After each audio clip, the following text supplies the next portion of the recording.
안녕하세요, 여러분. 이제 한국의 의식주 문화와 여가 관광 문화에 대한 이야기를 좀 해보려고 합니다. 이번 시간에는. 그래서 첫 번째 시간에는 한국의 의식주 문화에 대한 이야기를 좀 해볼 거고요. 두 번째 시간에는 한국의 여가 관광 문화에 대한 이야기를 좀 해보려고 합니다. 그러면 뭐 한국 학생들 같은 경우에는 한국의 의식주는 너무나 뭐 잘 알고 있을 것이고, 더불어서 이제 여가 관광 문화도 잘 알고 있으시겠지만, 에, 여러분들이 이제 그 각각 의식주 문화에 드러나 있는 두드러지는 특징들에 대해서 기본적으로는 알고 계시지만 이 정리는 해보신 적은 없으실 겁니다. 이제 그런 부분들을 좀 제가 정리를 해가지고 오늘 말씀을 드릴 거니까 한국 학생들은 그런 부분을 정리한다는 의미에서 좀 수업을 들어주시면 좋을 것 같고요. 외국 학생들 같은 경우에는 그러니까 말 그대로 정말 한국의 의식주 문화 자체가 어떤 식으로 형성되어 있는지 혹은 여가 관광 문화가 어떻게 형성되어 있는지에 대해 주목해서 주로 이제 수업은 외국인 학생들을 대상으로 매번 말씀드리지만 한 좀 더 자세한 설명을 좀 제가 드릴 겁니다. 그러니까 한국인 학생들 같은 경우에는 이제 만약에 내가 교수자로서 다른 외국인 학생들을 가르친다고 했을 때 어떤 식으로 가르칠지에 대해서 생각해 보는 그런 시간으로 여겼으면 좋을 것 같습니다. 자, 그렇다면 먼저 한국의 의식주 문화를 좀 이야기를 해봐야 되겠죠. 그 중에서 이제 한국의 전통 의식주 생활 문화의 특성에 대한 이야기를 좀 해보려고 합니다. 그러니까 한국의 전통 의식주 생활 문화를 놓고 봤을 때 어떠한 특성들이 있느냐 이런 거죠. 먼저 이제 얘기해 볼 게 가족 서열을 중시하는 의식주다 이렇게 되어 있거든요. 그러면 가족 서열을 중시한다라는 것은 그러니까 할아버지, 아버지, 그다음에 아들, 손자 이렇게 되어 있지 않습니까? 그러면은 그 의식주 그러니까 옷을 입는 것이라든지 밥을 먹는 것이라든지 혹은 생활을 기거하는 공간에 있어서 아무래도 연장자 그러니까 가족 서열이라는 것은 나이가 많은 거죠. 가족적 서열이라는 것은 나이가 많은 이들에게 좀 더 우선권이 주어진다. 뭐 이런 정도로 이해를 하시면 될 것 같습니다. 거의 한국인들이 그러하다는 거죠. 그랬을 때 같은 경우에 먼저 가족 내 서열에 따라서 옷감이 선택되고 옷이 만들어진다는 거죠. 그래서 옷의 대물림 현상이라는 것도 이에 따른 것이라고 할 수가 있습니다. 그러니까 이제 지금은 많이 그런 것들이 없어졌지만 과거에는 옷의 대물림 현상이 되게 보편적이었거든요. 그러니까 이를테면 형제가 있다 그랬을 때 형의 옷을 아우가 물려서 대물림이라는 것은 물려 입는다는 거죠. 그러니까 형이 입었던 옷을 아우가 입는 것은 그렇게 되다 보니까 아우는 어떻습니까? 아우 입장에서 동생 입장에서는 매번 형이 입었던 그 헌 옷들을 입는다는 그런 불만들이 있었겠죠. 그게 이제 근데 보편화돼 있다 보니까 그런 현상들에 대해서 수긍을 할 수밖에 없다라는 거죠. 그게 왜 전체적으로 다 그렇게 되어 있기 때문에요. 어, 그렇지만 이제 현대에 이르러 가지고는 그런 것들은 많이 없어졌지요. 그렇지만 이제 어린아이들 옷 같은 경우에는 대물림이 현재까지도 많이 되고 있죠. 왜 그러냐면은 이제 어린아이들 특히 이제 유아기에서 이를테면 저희 집 같은 경우에도 제 아들 딸이 지금 초등학생들인데 그 초등학생들이 그러니까 유치원에서 초등학생으로 넘어오는 그 시기 보면 굉장히 빨리 크거든요. 빨리 크다 보니까 옷을 몇 번 입지도 않았는데 벌써 커버리죠, 그냥 아이들이. 그렇게 되다 보니까 옷이 요즘에 이제 워낙 그 의료 직조 기술도 발달해가지고 빨리 헤어지고 이러진 않지 않습니까? 그렇게 되다 보니까 거의 이제 새 옷 같은 그런 경우도 있거든요, 가끔. 그러면 이제 그런 것들은 주변에 있는 그러니까 저 같은 경우에도 제 주변에 있는 친구나 후배들의 애들이 있으면 그 옷을 이렇게 나눠주는 거죠. 그게 일종의 옷의 대물림 현상이라고 할 수가 있는 거죠. 그래서 그 서열에 따른 옷감이 선택되고 옷이 만들어진다라는 것이 뭐 일종의 그런 겁니다. 그래서 이제 나이가 많은 사람일수록 좋은 옷감과 좋은 옷을 입으려고 그러니까 특히 이제 웃어른 그러니까 가장 할아버지에게 가장 좋은 옷을 주고 그다음 아버지 그다음 아들 손자 이런 식으로 됐다라는 거죠. 그리고 그 형제들이라든지 아니면 그 같은 서열 안에서는 옷의 대물림 현상이 일어났다 이렇게 이해를 하고 가시면 될 것 같습니다. 다음으로 이제 그 식에 있어서 음식을 만들 때 집안의 어른이나 연장자의 식성을 고려한다라는 거죠. 그러니까 아버지나 할아버지가 무엇을 좋아하는지에 따라서 그날의 어떠한 그 밥은 그대로 있을 거예요. 반찬이죠, 반찬. 한국인들은 이제 반찬 밥은 을 주식으로 하기 때문에 반찬이 어떻게 되느냐가 결정이 된다라는 거죠. 어. 그래서 이제 제가 어렸을 때도 아버지의 식성을 고려한 그러니까 그날 그러니까 이를테면 아침을 뭐로 하고 점심을 뭐로 하고 저녁을 뭘로 하냐 할 때 만약에 이제 방학 기간 같은데 이제 집에 계속 머무르지 않습니까? 학생들도 그랬을 때 이제 아버지의 식성에 따라서 어, 많이 결정이 됐었죠. 어, 그 다음에 이제 뭐 여기 밥상을 차릴 때도 남자들이 상을 우선 차리고 여자들 상을 나중에 차린다. 이거는 지금 이제 거의 없어졌죠. 근데 이제 과거에 전통의 어떠한 식생활 안에서는 남자 상과 여자의 상이 달랐죠.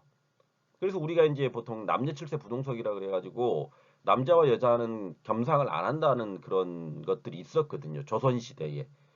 그러다 보니까 그 전통이 이제 내려와 가지고 그런 것들이 있었는데 이게 이제 현대에 이르러 가지고는 거의 사라졌죠. 지금은. 그다음에 어른이 먼저 식사를 한 후 나머지 사람들이 식사를 시작한다. 이것은 이제 아직까지 좀 남아 있죠. 제가 어렸을 때도 아버지하고 이제 같이 앉아 가지고 밥을 먹을 때도 가장 어른인 아버지가 먼저 숟가락을 들어야지 그때부터 이제 식사가 시작되는 거거든요.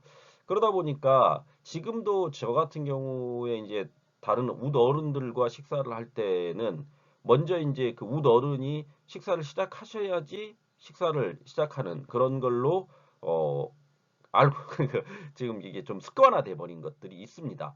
물론 이제 이것도 많이 지금 그러니까 상관없이 그냥 배고프면 먼저 먹을 수도 있고 이런 걸로 변하기는 했지만 그런 전통은 남아 있다라는 거죠. 그래서 저도 이제 시골 집으로 이제 내려가 가지고 명절 때 이제 식사를 할 때 먼저 이제 제가 배가 고프면 아버지한테 먼저 양해를 구하고 밥을 먹거든요. 아버지 이제 제가 먼저 밥을 좀 먹겠습니다라고 말을 하고 밥을 먹기 시작하거든요. 그런 것들이 이제 전통의 식문화라는 겁니다. 한국에서의. 그다음에 주 그러니까 이제 어떤 집에 기거할 때 어떻게 되느냐 했을 때 사랑채와 안채로 구분해 가지고 사랑채는 남성들의 공간이고 안채는 여성들의 공간이다. 그러니까 우리가 안방마님 이런 말들이 있거든요. 안방마님 그러니까 안방마님이라는 것은 그 안방에는 여자 그러니까 엄마가 기거하게 되는 거죠. 그다음에 사랑방 사랑채에는 아버지가 기거하게 되는 것이고요. 그게 이제 구분이 되어 있었다라는 겁니다. 어, 그래서 사랑채와 안채의 가장 우더르는 순서에 따라 방 크기가 결정된다라는 게 그러니까 가장 큰 거는 보통 이제 안방이죠. 안방이 가장 크고 그 다음에 이제 우리가 건너방을 그러니까 안방의 건너방을 사랑채라고 보통 불렀죠. 거기에서는 이제 그 아버지가 기가하면서 어떠한 독서라든지 이런 거를 할 수 있는 그런 공간. 그러니까 조선시대의 어떤 양반이 등장하는 사대부 집안이 등장하는 그런 그 사극류를 보게 되면 그러한 그러니까 서로 기거하는 공간이 달랐던 부분들이 나오지요. 그런데 이제 이것도 역시 지금 현재에 이르러 가지고 현대에 이르러 가지고는 큰 의미가 없죠. 다만 이제 뭐냐면 이런 것은 있죠. 안방에는 가장 우리 어른이 기거한다라는 것은 남아 있죠. 그래서 이를테면 아파트 생활을 많이 하지 않습니까? 한국인들이. 그랬을 때 가장 큰 방은 아버지 어머니가 기거를 하게 되는 것이고 그 나머지 공간에 이제 작은 방들에 자식들이 기거하게 되는 그러한 그 형식은 아직까지 이제 변하지는 않고 있다라는 거죠. 그것은 이제 한국의 전통 안에서 의식주의 전통 안에서 우더른을 공경하고 존대하는 그런 게 아직까지 남아 있는 그런 그런 형식이다라고 이해를 하시면 될 것 같습니다. 다음으로 이제 이야기해 볼 게 남녀를 구별하는 의식주 생활이 있죠. 그러니까 남성과 여성을 구별했다는 거죠. 그래서 같은 경우에 사회적 지위, 경제력, 남녀에 따라서 옷의 가짓수라든지 옷감이라든지 형태에서 차이를 가지게 됐다는 거죠. 그렇기 때문에 옷은 권력이면서 부이면서 성 정체성을 드러내는 강력한 상징적 지표였다라는 겁니다.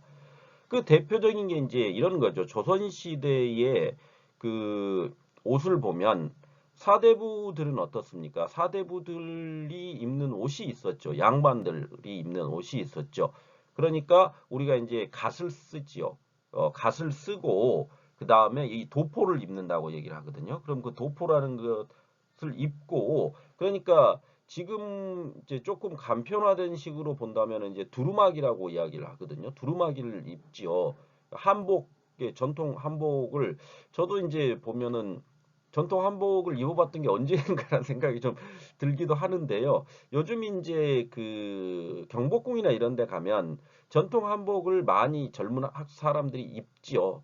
그러면은 그 젊은 사람들이 한복을 입는 그 남성의 한복의 복장을 보게 되면 그게 이제 과거 조선시대의 전통 한복의 복장, 그 남자들이 입었던 전통 사대부들의 한복을 좀 더 편하게 만든 그 것이죠. 그 다음에 여성들이 입는 한복 역시 이제 조선시대의 어떠한 그 쉽게 얘기하면 사대부 아녀자들이 입었던 옷을 좀 더 편리하게 만든 거죠. 그래서 사회적 지위와 경제력에 따라서 달라진다라는 것은 이를테면 이제 가장 좋은 옷감으로 비단을 꼽거든요. 그러니까 가장 좋은 옷감인 비단, 그 다음에 이제 일반 백성들에게는 비단은 고급 옷감이기 때문에 입을 수가 없었죠. 그래서 일반 백성들은 무명이나 뭐 이런 것들을 가지고 이제 옷을 해 입었었죠. 그런 데서 이제 어떠한 그 신분의 차이를 드러내는 그런 것들이 있었다라는 거죠. 그리고 남성과 여성이 입는 옷의 형태가 다르지요. 그래서 남성은 어떤 갓을 쓰고 도포를 입고 이런 것이었고 여성은 치마 저고리를 입고 이런 것이었죠. 그런 것들이 차이를 보인다. 이런 정도로 이해하고 가시면 될 것 같습니다. 그다음에 식 같은 경우에 남녀는 같은 밥상에서 식사를 하지 않고 남자의 밥상을 차린 후에 여자의 밥상을 차린다. 그 다음에 남자 아이에게는 전용 밥그릇이 주어지지만 여자 아이에게는 주어지지 않았다. 이것은 이제 전통의 어떤 의식주 생활 문화의 특성을 지금 이야기하는 거기 때문에 현재는 그런 것들이 거의 없습니다. 다만 이제 과거에 그러했다라는 거죠. 특히 이제 조선시대라는 게 유교 문화를 전통으로 하다 보니까 지금 우리나라 이러니까 대한민국이 1948년에 건국이 됐는데 가장 가까운 시기가 조선시대 아닙니까? 그러면 그런 조선의 전통이라는 것들이 가장 최근의 전통이기 때문에 우리 그냥 한국인들이 알고 있는 전통적인 의식주에 가장 가까운 시대라고 할 수가 있는 겁니다. 그럼 그 조선시대 때 그러했다라는 거죠. 그래서 유교가 특히 이제 그런 특성을 보여줬다라는 겁니다. 그래서 남녀가 따로 식사를 했었고 남자상을 차린 후에 여자가 차렸고 그래서 이런 것도 있죠. 그러니까 남자들이 부엌을 들어가는 것을 되게 좋지 않게 여겼습니다. 그러니까 저도 제가 어렸을 때 어머니가 그러니까 엄마가 이제 그 부엌에 오는 것을 되게 오지 말라고 했던 적도 있었거든요. 한때는. 그 왜 그러냐면은 남자들은 부엌에 가까이 가는 것이 좋지 않다. 왜? 뭐 부엌이라는 공간은 여성들의 공간이다라는 인식이 있었거든요. 그리고 여성들이 해야 할 일로 이렇게 했었죠. 그렇지만 이제 지금 현재에 이르러 가지고는 그런 것들이 별로 의미가 없지요. 왜 그러냐면 생활 패턴 자체가 남자와 여자를 구분 짓는 것이 많이 희석됐죠. 그러니까 뭐 남자들 그러니까 남성 셰프들도 많지 않습니까? 남성 요리사들도 보통 이제 요리는 과거에는 여자들이 하는 것이다라는 그런 인식이 한국인들의 의식 속에 전통적으로 남아 있었는데 지금 이제 그런 것들이 많이 사라졌죠. 그러니까 제가 어렸을 때도 남자 요리사는 많지가 않았었습니다. 실제로. 그런데 이제 지금은 그게 당연한 것으로 여기지 않습니까? 그렇다는 거죠. 다음 주 문화에 있어서 남성과 여성은 사랑채와 안채로 구획된 공간에서 그러니까 서로 다 나누어진 그런 다른 공간에서 생활을 했다라는 거죠. 그래서 특별한 일이 아닌 경우 남자의 부엌 출입이 드물었고 여자 역시 서재나 사당에 들어가지 못했다는 거죠. 그러니까 사당에서 보통 제사를 올리거든요. 그랬을 때 그러니까 제를 지낼 때는 여성이 그 제사를 지내는 곳에는 출입을 못하게 했었습니다. 과거에는. 그래서 여성들은 그 음식을 만드는 부엌에서 이제 음식을 만들어 가지고 그 제사를 지내는 곳까지 음식을 나르는 것은 가능했지만 거기 제사를 지내는 공간 안으로 직접 들어와 가지고 조상한테 절을 한다든지 이런 것은 금기였죠. 못하게 했다라는 거죠. 그러다 보니까 우리 이제 뭐 이를테면 현재에 아직도 그런 전통을 고수하고 있는 지방의 어떠한 그러니까 우리가 종갓집이라는 말을 하거든요. 종갓집이라는 것은 그 한국인들에게 성씨가 있지 않습니까? 그런 성씨 중에 가장 큰 집안, 그러니까 뭐 이를테면 김씨다 그러면 김씨성을 가진 사람의 뭐 이를테면 김씨성을 가진 성이라 그랬을 때 한국인들이 이제 따지는 것도 있거든요. 그럼 무슨 김씨냐, 뭐 김해 김씨냐, 그러니까 뭐 본이 어디냐, 그 다음에 파가 무슨 파냐 이런 것들을 되게 많이 따지거든요. 그러면은 뭐 김해 김씨 뭐 35대 손 뭐 이를테면 무슨 파. 저 같은 경우에는 파주 염씨 구파공파 24대 소원 이런 식의 돼 있거든요. 그러면은 파주 염씨 그다음에 국파공파 그다음에 24대 손 이런 걸 되게 따지기 때문에 그런 거에 따라서 이제 종가라는 것은 그럼 20 이를테면 국파공파 안에 종갓집 하면은 가장 그 서열이 높은 집안 이런 거죠. 그게 종갓집이죠. 그렇게 이해하시면 될 겁니다. 그런데 이제 지금은 그런 종갓집의 개념이 별로 많이 희석됐죠. 그래서 여성들 같은 경우에는 종갓집의 종부로 들어가는 것은 그 종갓집의 종부라는 것은 종갓집의 종 그러니까 그 부인이잖아요. 그러면은 제사가 엄청나게 많죠. 왜 그러냐면 집안 제사를 모두 종갓집의 종부가 지내야 되는 거거든요. 그러다 보니까 여성들이 종갓집의 남성을 거부하게 되죠. 왜? 거기에 들어가면 고생할 게 뻔히 보이니까요. 어, 왜? 제사 음식을 다 여자들이 차려야 하는 거니까. 그런 것들이 있었습니다. 근데 이제 지금은 그런 부분들이 많이 희석됐죠. 그렇지만 아직도 이제 그것들이 남아있는 집안들은 있습니다. 완전히 사라지진 않았죠. 다음으로 이제 우리가 얘기해 볼 게 생사를 구별하고 조상을 우선하는 의식주를 이야기해 볼 수가 있습니다. 그래서 의 같은 경우에 산 사람과 죽은 사람의 옷은 옷감이나 종류, 제작 방법이 서로 완전히 달랐다라는 거죠.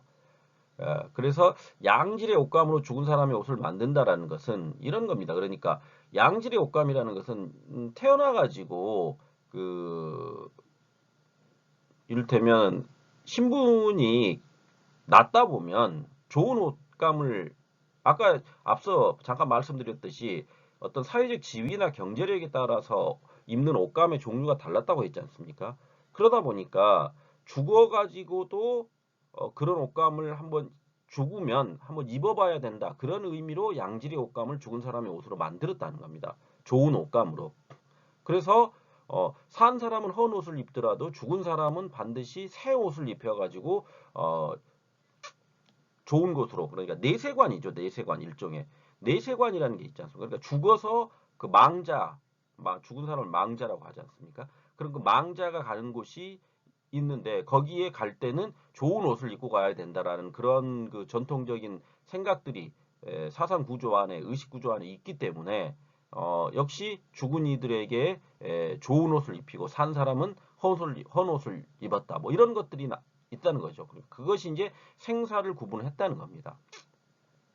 그 다음에 이제 산 사람과 죽은 사람을 위한 음식이 구분되어 있죠. 그래서 제례를 올릴 때 제례 음식은 새롭게 준비한 음식으로 제례가 끝날 때까지 함부로 먹을 수가 없습니다. 그러니까 그것은 지금도 이렇게 남아 있거든요. 그러니까 저도 제가 시골 집에 가가지고 명절 때 그러면 이를테면 추석 같은 경우에 이제 가서 차례를 지낸다. 그럴 때 차례를 지내기 전까지 제사 음식을 절대 손을 댈 수가 없습니다.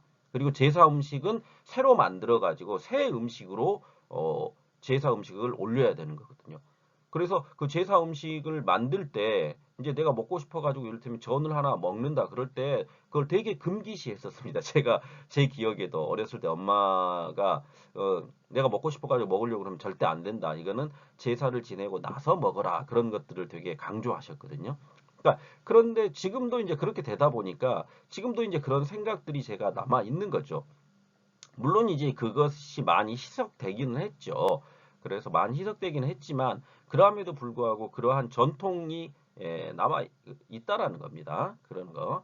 그 다음에 주에 있어서 조상을 우선시하여 사당이나 벽감 그러니까 벽체에 오목하게 패인 부분에 별도로 그 조상을 모셔놨죠. 위패를 모신다 그러거든요. 우리가 위패. 그러니까 차례를 지낼 때도 그 위패를 이렇게 제사상 위에다 올려놓거든요. 그래서 뭐 학생 부군 신이 이런 식으로 적어놓거든요.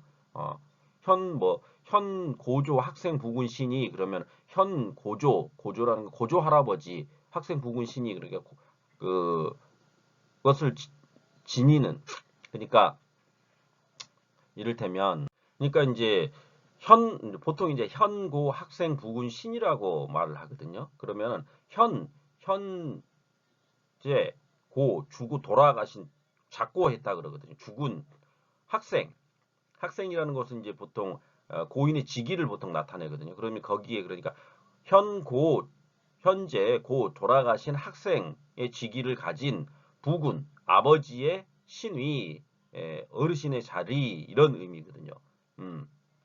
그렇기 때문에 이제 그 현고 학생이란 자리에 만약에 이를테면 현고 영의정 부군신이 이런 식으로 뭐 벼슬을 지냈던 벼슬을 집어 넣으면 그게 이제 벼슬 자리가 되는 거거든요. 그 쉽게 얘기하면 이제 아까 말한 위패를 모실 때 그런 식으로 해가지고 올려놓거든요. 그게 이제 주군이를 추모하면서 위로한다는 그런 의미로 위패를 모시는 거거든요. 그런 전통은 아직까지 남아 있죠.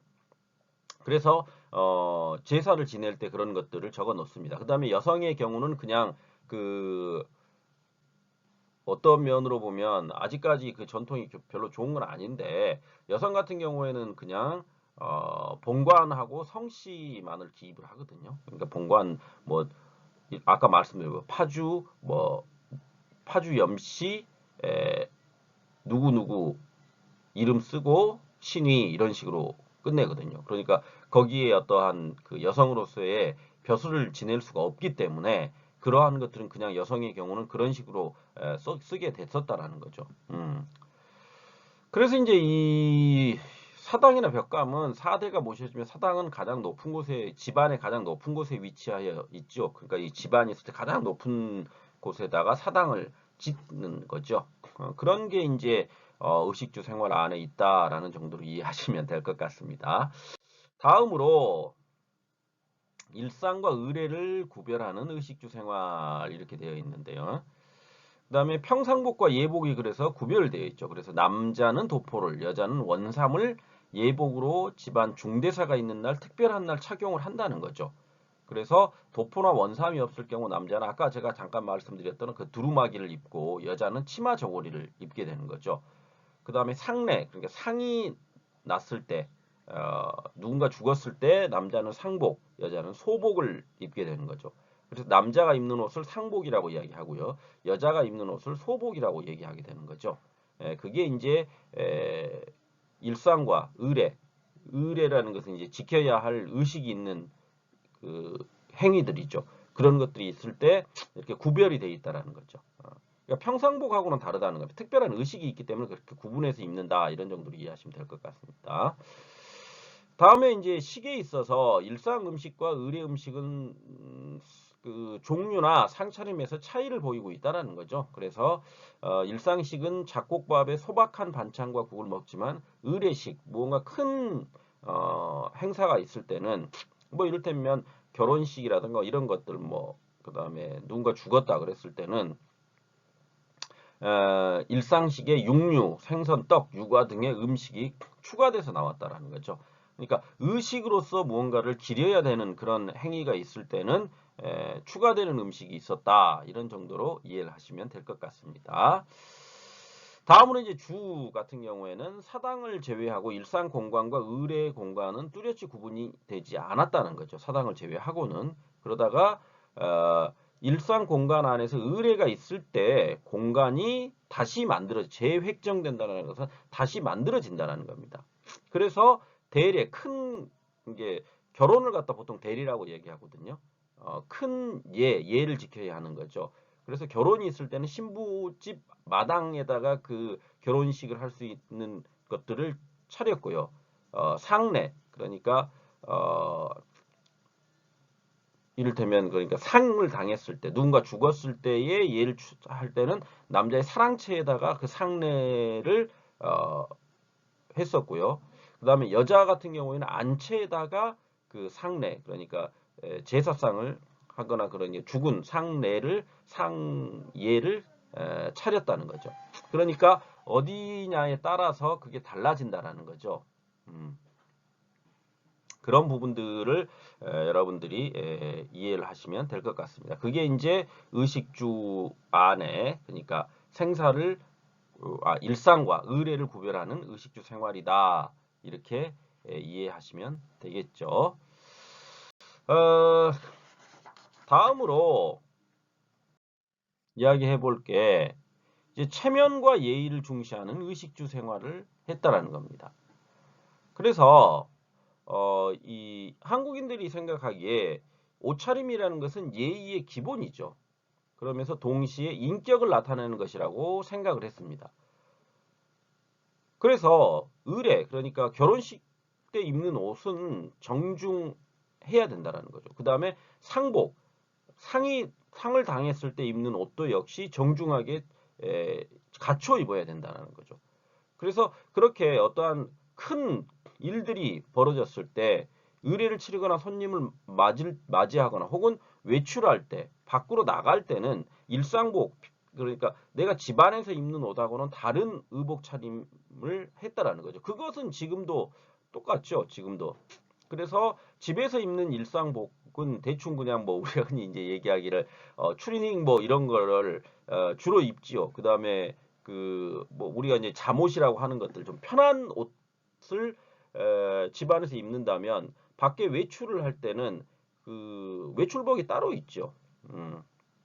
그래서 그러한 의복 차림이 엄격했다는 겁니다.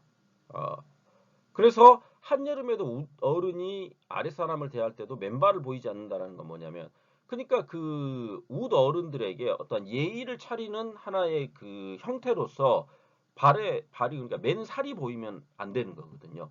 그래서 그걸 굉장히 이제 그 어떤 면에서 엄격하게 했었습니다. 전통에서. 그래서 이제 저 같은 경우에도 제가 어렸을 때도 자꾸 제 어렸을 때 얘기를 하는데요. 제가 어렸을 때도 그러니까 우더른을 만나가지고 뭐 이를테면 세배를 드리거나 절을 하게 될 때는 반드시 양말을 신고 세배를 드리거나 그 어디 가가지고 절을 하거나 이랬거든요. 제사를 지낼 때도 그러니까 맨발로 뭘 하질 않았습니다. 그것은 현재도 그런 그 전통이 남아 있지요. 그래서 맨발로 하는 것을 되게 몰상식하고 예의를 지키지 않는 행위로 인식하고 있는 거죠. 그러니까 여러분들도 여러분들이 생각을 하셨을 때 그 이를테면 장례식장 가는데 맨발로 가는 경우가 없지 않습니까? 장례식장 갈 때는 한국인들 같은 경우에 이제 어떻게 합니까? 그 검은 옷을 남성들 같은 경우에는 화려한 옷을 안 입죠. 검은색에 가까운 옷들로 입지요. 여성들도 역시 화려한 어떠한 색깔이 들어가 있는 옷을 입지 않고 장례식장을 가거든요. 그것은 죽은 사람에 대한 예의라는 생각을 가지고 있기 때문에 그러는 거거든요. 그래서 그러한 차림에 있어서 엄격함이 있는 겁니다. 그다음에 장례식장 갈 때 여성 역시 맨발로 가지를 않거든요. 다 그것은 예의죠.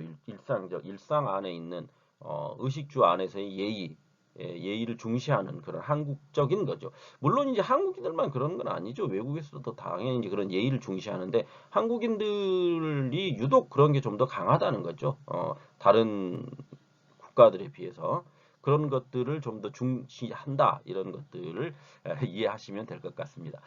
다음 이제 시계 문화에 있어서 집안 어른은 다른 사람을 생각해서 음식을 남기는 박상물림을 행했다라는 것은 이제 옛날 같은 경우 전통적인 의식주 생활 안에서 어른들이 그러니까 좋은 음식들이라든지 이를테면 자기가 기여하는 손자가 있거나 자기 이제 자식들에게 밥상 물림 그러니까 좋은 음식들을 이렇게 물림을 했다라는 거죠. 어, 그것은 이제 어른들이 먼저 식사를 하고 나서 아랫사람이 식사를 시작하는 거기 때문에 어른이 이제 먼저 식사를 하면서 좋은 음식이 있으면 아랫사람한테 이렇게 자기가 좋아하는 아랫사람이 있으면 이렇게 물려줬다는 겁니다. 이거 네가 먹어라 이런 식으로 해가지고 그런 것들이 없는 상태에서 아랫사람이 그 윗사람이 좋아하는 음식들을 마구 이렇게 손을 대는 행위는 버릇이 없는 행위로 인식을 했다는 거죠. 어, 그런 부분들은 어느 정도 지금까지도 남아 있죠. 그러니까 웃어른과 식사를 할 때는 웃어른이 좋아하는 음식은 손을 잘 대는 것은 예의에 어긋나다는 그런 생각들을 가지고 있죠. 그다음에 음식 타박을 하거나 음식 먹는데 소리를 내지 않는 것도 역시 그렇습니다. 음식 타박을 한다는 것은 음식이 맛있네 없네를 갖다가 이렇게 입 밖으로 내는 것을 굉장히 금기시하죠.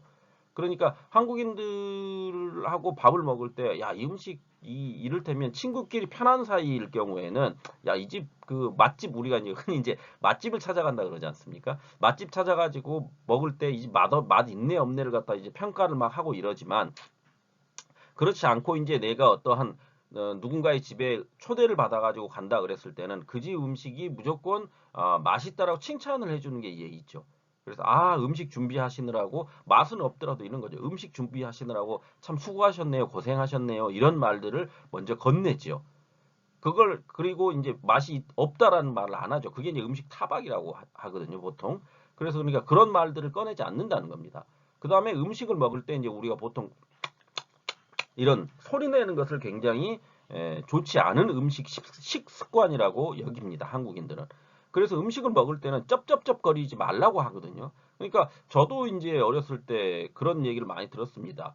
음식을 먹을 때 쩝쩝거리지 말아라. 그것은 예의에 그러니까 식사 예절에 어긋나는 거다. 이렇게 그 부모님들한테 얘기를 들으면서 자랐거든요. 그러니까 되도록이면 소리 내지 않으면서 조용조용히 식사를 하라는 거죠. 그게 이제 한국의 전통적 식사 안에서 식예절이라는 겁니다. 그 다음에 주에 있어서 주거 공간에서 구획이 나누어져 있고 공간에서 지켜야 할 예의가 있다라는 거죠. 그러니까 각 방을 허락 없이 드나들 수가 없죠. 그 다음에 앉는 자리가 정해져 있다라는 거죠. 그 다음에 어른이 방을 나올 때에는 등을 보이지 않는 것이 예의다는 겁니다. 그러니까 우리가 아랫목이라는 표현을 하거든요. 그럼 아랫목이라는 것은 한국의 전통 온돌 문화 안에서 아랫목은 아래의 그 따뜻한 부분입니다. 그러면은 그 아랫목은 주로 웃어른이 앉는 자리로 인식이 돼 있거든요. 그래서 아랫목에 따뜻한 자리에 웃어른이 먼저 앉으면 윗목은 좀 차갑거든요. 그러니까 그 윗목은 그러니까 온기가 좀 덜한 곳이죠. 그곳은 이제 그 웃어른보다는 나이가 좀 적은 사람들이 앉는 자리 그렇게 이제 앉는 자리가 정해져 있다라는 겁니다. 그 다음에 그 방 이를테면 아까 말씀드렸듯이 안방은 그 여자가 기거하고 사랑방은 남자가 기거하는 곳이기 때문에 여자가 함부로 사랑채에 가지도 않고 또한 사랑채에 있는 남자가 함부로 안방으로 이렇게 넘나들고 하지는 않았다는 겁니다. 그 다음에 이제 어른이 지금도 이제 저도 그런 것들을 좀 지키는데요. 그러니까 어른이 앞에 있을 때는 이렇게 앞에 위에 윗사람이 있어요. 그런데 이제 그 방을 나와야 됩니다. 그럴 때는 되도록이면 이렇게 뒷걸음질을 쳐가지고 옛날 같은 경우에는 그렇게 방을 나갔다는 거예요. 그러니까 내 등을 갖다 안 보였다는 거죠. 물론 이제 그게 지금은 거의 사라졌죠. 지금은 지금 누가 이렇게 그러니까 어떠한 그 집을 방문했다가 나올 때 이렇게 뒷걸음질 쳐가지고 나오지 않지 않습니까? 이렇게 등을 보이고 이제 나오게 되는데 그 한국의 전통적인 주 생활의 예의상 어른이 있을 때는 어른에게는 등을 보이지 않는 것이 예의다라는 것을 이해하시면 될 겁니다. 그러니까 가끔 사극 같은 데 보면 이제 왕이 앉아 있고 그 이제 그 전통에서 온 건데 왕이 앉아 있고 신하들이 왕 앞에 있다가 이제 물러날 때 그러면 이제 너 밖에 나가라. 아니 이를테면 왕이 이제 어떠한 자리에 앉아 있다가 신하가 무언가를 보고를 하고 나서 자 그러면 이제 나가라 이렇게 얘기를 할 때는 그 자리에서 일어나 가지고 뒷걸음질을 쳐 가지고 방을 나가거든요. 그러니까 왕에게 등을 보이지 않는 거죠. 그게 예절이라고 생각을 했다라는 겁니다. 그러니까 그 주거 공간 안에서 지키는 예절 그런 거죠. 그래서 지금도 이제 그런 부분들이 어느 정도는 있습니다. 그러니까 누가 이제 어느 예의를 지켜야 하는 자리라 그러면 거기에서는 되도록이면 등을 보이지 않는 것이 예의라 그 정도로 이해를 하고 가시면 될 것 같습니다. 다음으로 이제 한국인의 의생활 문화에 대해서 현재의 이제 의생활 문화에 대한 이야기를 좀 해봅시다. 그래서 이제 앞에까지는 전통이 그래야 했다라는 거고요. 그래서 한국 의복의 특징 했을 때 한복이라는 것은 직선과 곡선의 어떤 선의 아름다움과 선의 조화를 중요시 여기죠.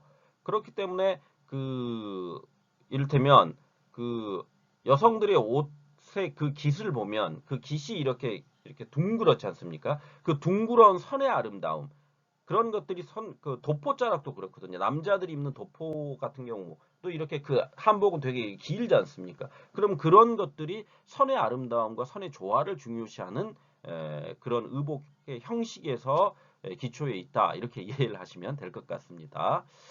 그 다음에 한복은 색채에 있어서 대륙적인 원색과 옅은 색을 즐겨 사용했고 백색을 선호했죠. 그래서 우리가 이제 한국인들을 가르쳐서 백이민족이다 이런 표현들을 하거든요. 그럼 백이민족이라는 것이 하얀 옷을 즐겨 입었던 그런 데서 유래한 어휘라고 볼 수가 있겠죠. 그 다음에 문양은 보조적 장식 효과를 주는데 소박하고 단정한 느낌의 복식이 단아한 아름다움을 돋보이게 한다라는 거죠. 그러니까 문양, 그러니까 한복 같은 데 보면 그렇게 문양들이 찍혀 있거든요. 그것은 장식 효과라는 거죠. 그 다음에 복식이라는 것이 소박하고 단정한 느낌을 중시했다라는 겁니다. 그 다음에 단아함이라는 것은 단아한 아름다움이라는 것은 단아라는 표현 자체가 이제 외국인들에게 조금 낯설 수도 있는데요. 단아라는 것은 그러니까 단정하고 아담하다 이런 거거든요. 그러니까 그러니까 단정하다는 것은 행색이 에, 제대로 갖추어져 있다 이런 것을 이제 단정하다고 하지 않습니까? 그 다음에 아담하다는 것은 이제 작고 이렇게 딱 그 뭐라고 해야 되나요? 우리가 작은데 적당하게 작을 때 그럴 때 이제 보통 아담하다 그러니까 단아하다는 표현 자체가 여성들의 어떤 아름다움을 드러내는 그런 표현 중에 하나입니다. 그렇게 이해를 하시면 될 것 같습니다. 다음으로 이제 한국 의복의 종류를 한번 살펴봅시다. 그래서 의례복이 있죠. 의례복. 그래서 출생 의례복 같은 경우는 출생 후에 포대기는 이제 흰 무명이나 천으로 하거나 부귀영화 장수를 누린 남자 조상의 흰 옷으로 보통 이제 만듭니다. 그러니까 오래 산 사람의 헌 우도으로 태어난 아이의 그 옷을 만든다는 거죠. 그게 왜 그러냐면 부귀영화를 누리고 장수를 누린 남자의 옷을 입으면 그 아이 역시 그렇게 부귀영화를 누리고 장수를 누릴 것이라는 그런 생각들이 들어가 있는 거죠. 그래서 더불어서 이제 3일째 된 날 아침에 목욕을 시키고 첫 옷인 베네저골이라고 하거든요. 그래서 이제 그 한국에서 출생을 임박한 그 여성들이 베네저고리를 다 이렇게 만들거든요. 그럼 베네저고리라는 것은 이제 처음으로 이제 포대기가 아니지 않습니까? 포대기라는 것은 이렇게 그 어린 아이를 감싸는 천을 포대기라고 하거든요. 그러면은 그런 것으로 포대기로 감싸고 있다가 비로소 이제 3일 날 아침에 목욕을 시키면서 첫 옷인 베넷 저고리를 입힌다 그러거든요. 그래서 그 첫 옷은 미리 준비를 다 해가지고 3일째 그렇게 입힌다는 겁니다. 그게 이제 베넷 저고리라고 해요. 그래서 이제 그게 이제 한국인의 전통적 출생 의례복이라는 겁니다. 그래서 옷감은 면이나 융으로 하거나 부귀 영화를 역시 장수를 누린 남자의 헌 우도수로 만든다. 이렇게 이해하시면 되겠습니다. 다음으로 돌이 되면, 돌이라는 것은 1년이 지나 태어나가지고 1년이 지나면 우리가 이제 돌잔치를 하죠. 한국에서 그러니까 100일 잔치가 있고 돌잔치가 있는데 100일 잔치는 태어난 지 100일째. 그러니까 예전에는 그러니까 어떤 아이들이 태어나가지고 많이 죽었습니다. 어렸을 때. 그런 것들이 많았거든요. 그러다 보니까 100일 잔치를 하게 되는 게 그만큼 100일 동안 살아남았다는 것을 기념하는 의미로 100일 잔치를 했었죠. 그 다음에 돌잔치라는 것은 1년이 됐을 때 이제 너 이제 1년 맞은 생일 잔치죠. 1년 맞은 생일 잔치가 돌잔치가 되는 거죠. 그러니까 지금은 거의 이제 100일 잔치는 거의 이제 지금 사진만 찍고 돌잔치는 아직도 많이 하거든요. 그래서 이제 돌잔치 때는 이제 뭐 돌잡이 같은 걸 하지 않습니까? 그럼 돌잡이라는 것은 이제 어린 아이에게 앞에다가 이렇게 그 돌잡이에 쓰는 물건들을 내놓습니다. 그래서 미래에 이 아이의 직업이 무엇이 될 건지를 점치는 것을 이제 돌잡이라고 하거든요. 그래서 이제 그게 아이가 이제 이를테면 뭘 짚느냐에 따라서 그 아이가 이제 미래에 뭐가 될 것이다. 그런 것들을 하는데 그거는 뭐 여러분들이 굳이 뭐 돌잡이에 무슨 뭘 잡을 때 어떻게 된다라는 것까지 알 필요는 없고 그냥 돌이 되면 새 옷을 입히고 길을 밝히라는 뜻이 담긴 돌띠를 빨간 돌띠를 두른다. 그 다음에 홍색이라는 것이 왕실의 왕비에게만 허용된 색인데 일반인들은 결혼이라든지 회갑이라든지 수의 이외에는 사용할 수 없는 색입니다. 그런데 여기서 빨간 돌띠를 두른다 그랬을 때 홍색이지 않습니까? 그게 이제 그 시기에는 허용이 된다라는 거죠. 그런 옷들에는. 그러니까 임금의 색깔들이 있지 않습니까? 그러니까 우리가 보통 이제 황제의 색을 노란색이라고 얘기를 하거든요. 그래서 황제가 입는 옷은 노란색이고요. 그다음 왕이 입는 옷은 빨간색이었죠. 빨간색이었죠. 그래서 그다음에 홍색은 빨간색과 비슷한데 이제 왕비에게만 허용됐다라는 거죠. 그 색깔 역시. 그러니까 왕비가 어떠한 그 결혼을 할 때 입는 옷을 보면 그 빨간색으로 다 돼 있거든요. 홍색으로. 그러니까 그런 거라는 겁니다. 그러니까 그러한 색깔들이 특별한 날에는 허용이 됐다라는 겁니다. 복장으로서. 다음으로 이제 홀레복이 있죠. 홀레복. 그러니까 결혼할 때 입는 옷이죠. 그래서 신랑은 관원들 그러니까 벼슬길에 나선 관원들의 차림새로 사모 뭐 머리에 이제 쓰지요. 사모관대라 그러거든요. 그럼 그 사모를 입고 관복을 입고 관대를 이렇게 차지요. 그다음에 목화 그 벼슬 아치들이 신는 신을 신죠. 그러니까 혼례할 때 보면은 이제 그 복장을 여러분들이 전통 결혼식을 할 때도 그 남자들이 입고 나오는 신랑이 입고 나오는 그 복장들이 옛날 관원들이 입던 그런 복장들입니다. 조선시대 관원들이 그 복장 차림새를 하고 이제 혼례를 하는 거죠. 그것은 이제 그만큼 이제 어떤 출세를 해라라는 그런 의미가 있죠. 그러니까 그런 것을 상징적으로 보여주는 것이라고 이해하시면 될 것 같습니다.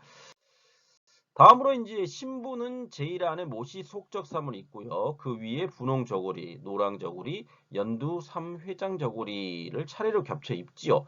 그래서 그 신부의 혼례복을 보면 전통 혼례복을 보면 굉장히 복잡하죠. 그러니까 맨 앞에 속적상, 그 다음에 분홍 저고리 입고 그 위에 노랑 저고리 입고 그 위에 연두 삼회장 저고리 입고 그 다음에 연지곤지 찍지 않습니까? 그렇게 찍고 뭐 여기 위에다 또 올리고 해가지고 그렇게 한 상태로 결혼식을 행하게 되는 거죠. 그러니까 뭐 그날 하루이기 때문에 그렇게 좀 화려한 복장의 결혼 혼례복을 입게 된다라는 거죠. 다음 수위는 양반집은 비단, 민간에서는 명주, 없는 경우는 이제 3배로 했다라는 거죠. 왜 그러냐면 이제 나일론이나 무명이나 모시는 시신에게 좋지 않거나 자손에게 좋지 않다라는 그런 인식이 있기 때문에 사용을 안 했습니다. 그래서 이제 지금 가장 많이 하는 것은 이제 3배죠. 3배로 가장 많이 하죠. 비단보다는. 그게 이제 나중에 그 시체가 이제 썩거나 이럴 때도 3배가 훨씬 좋다. 왜 그러면 통풍이 잘 되잖아. 3배 옷 입어보면 통풍이 잘 되거든요. 그만큼 통풍이 잘 되기 때문에 그 시신이 이를테면 땅 속에 들어가가지고 썩을 때 훨씬 잘 썩을 수 있고 이런 것들까지 다 해서 수의를 그런 식으로 만들었다는 겁니다. 그래서 이제 그렇지만 수의는 항상 아까도 말씀드렸지만 그 새 것으로 했었죠. 죽은 이들을 존중한다는 의미에서 그런 것들이 있습니다. 다음으로 이제 상복은 망인을 위해서 후손이 입는 의복이죠. 그래서 망인과 생자의 관계에 따라서 삼배의 품질, 그 다음에 옷갖춤, 입는 기간들이 달라지는 거죠. 그래서 부모상은 3년, 조부모상은 1년 상복을 입는데 현재는 이제 그렇게까지 하지는 않죠. 그러니까 과거에는 우리가 이제 보통 부모가 돌아가시면 3년상을 치른다 그러거든요. 그러면 부모의 묘 옆에다가 운막을 지어가지고 3년 동안 거기에서 기거를 했습니다. 조선시대 때는 그런 게 있었죠. 그래서 그런 것들이 있었는데 지금은 이제 그런 것들이 사라진 상황이죠. 다음으로 이제 평상복 같은 경우에는 봄, 가을에는 누비옷, 그 다음에 여름에는 못이나 삼배옷을 입었고요. 겨울에나 명주나 무명옷을 입었죠. 그 다음에 이제 남자는 바지 저고지를 기본으로 나들이 할 때는 두루마기나 도포를 입었죠.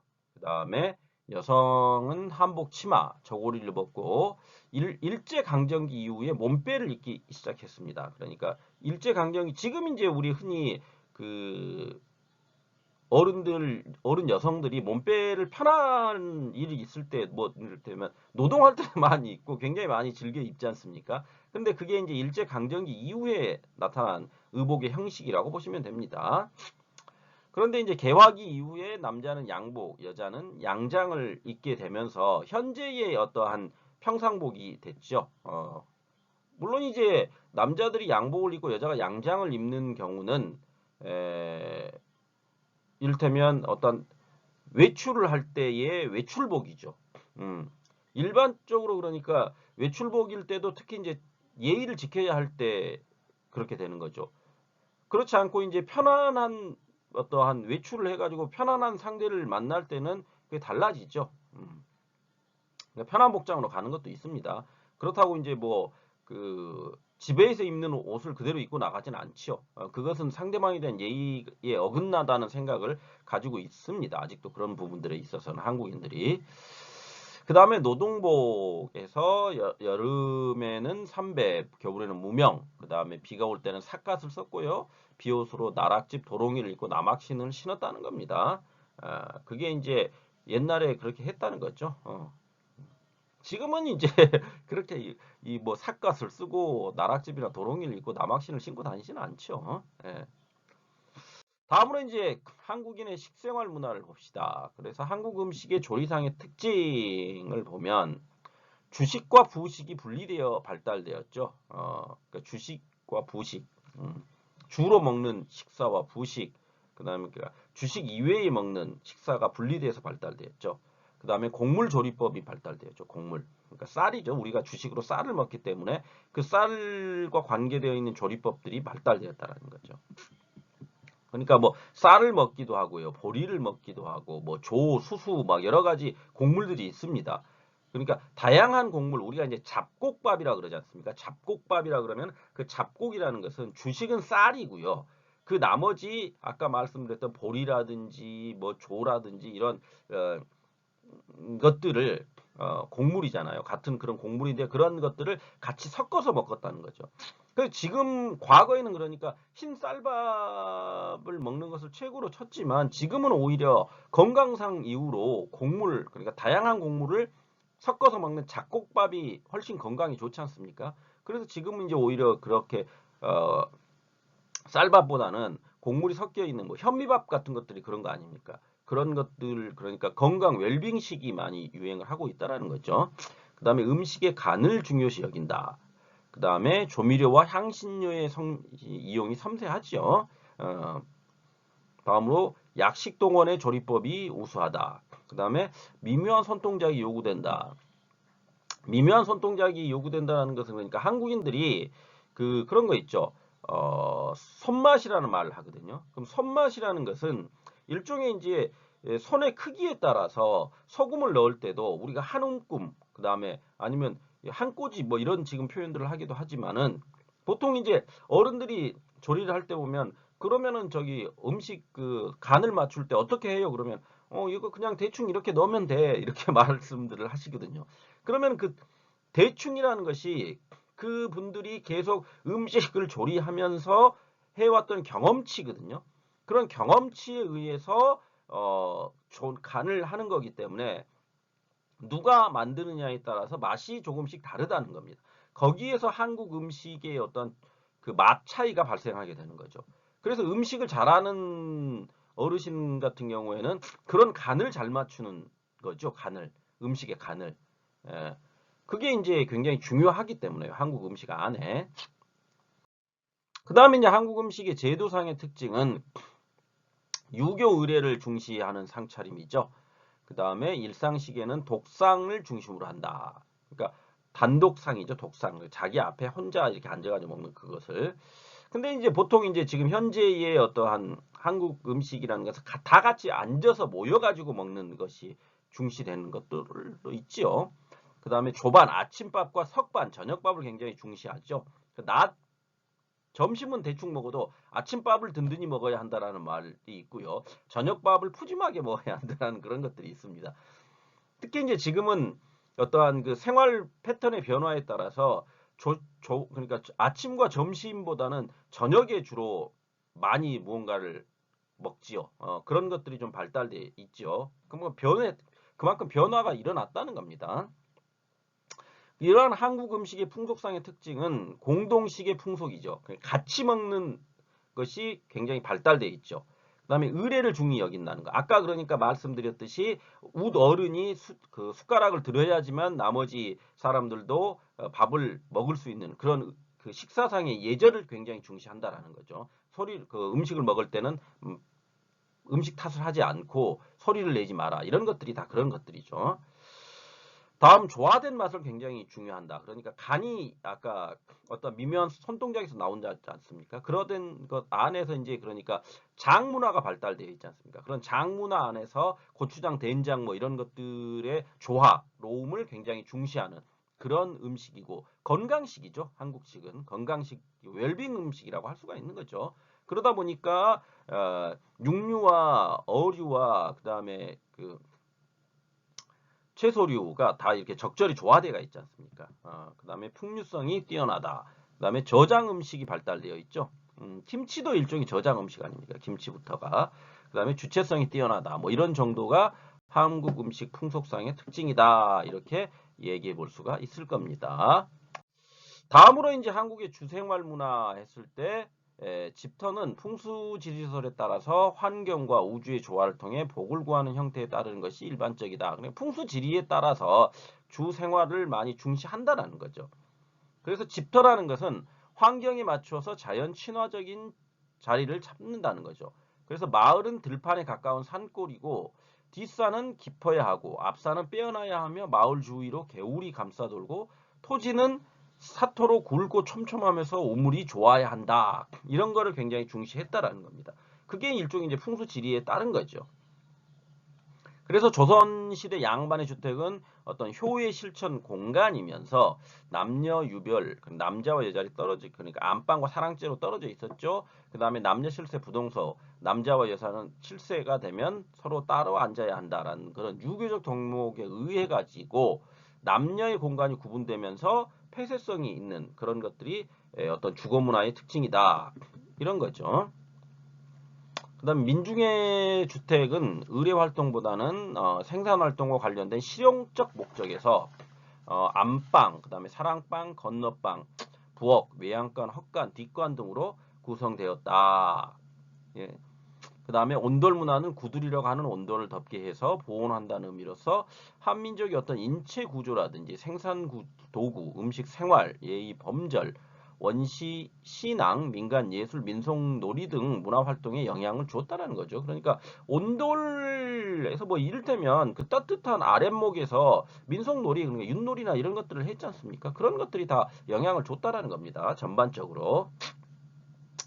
예, 마지막으로 이제 건축물의 기능에 따른 명칭들을 좀 살펴봅시다. 그래서 공공건물, 종교건물, 상업건물, 주거건물, 공장건물, 의료건물, 문화시설, 숙박시설, 외국인시설 이렇게 나와 있는데요. 이건 쭉 그냥 한번 여러분들이 건축물을 기능에 따른 명칭으로 나누면 이렇게 나눌 수 있다라는 정도로 이해하고 가시면 될 것 같습니다. 그러니까 한국 학생들은 다 잘 알 것이고요. 외국인 학생 같은 경우에는 이런 건물을 그러니까 건축물을 지칭하는 기능에 따라서 지칭하는 명칭이 이런 식으로 구분된다라고 이해하고 가시면 될 것 같습니다.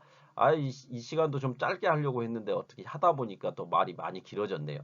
아무튼 그 한국의 어떤 의식주 문화 전반에 대한 이야기를 이쯤에서 마무리 짓고 다음 두 번째 시간에는 한국의 여가와 관광 문화에 대한 이야기를 좀 해보도록 하겠습니다. 일단 듣느라고 수고들 하셨고요. 잠시 쉬도록 하겠습니다. 듣느라고 수고하셨습니다. 감사합니다.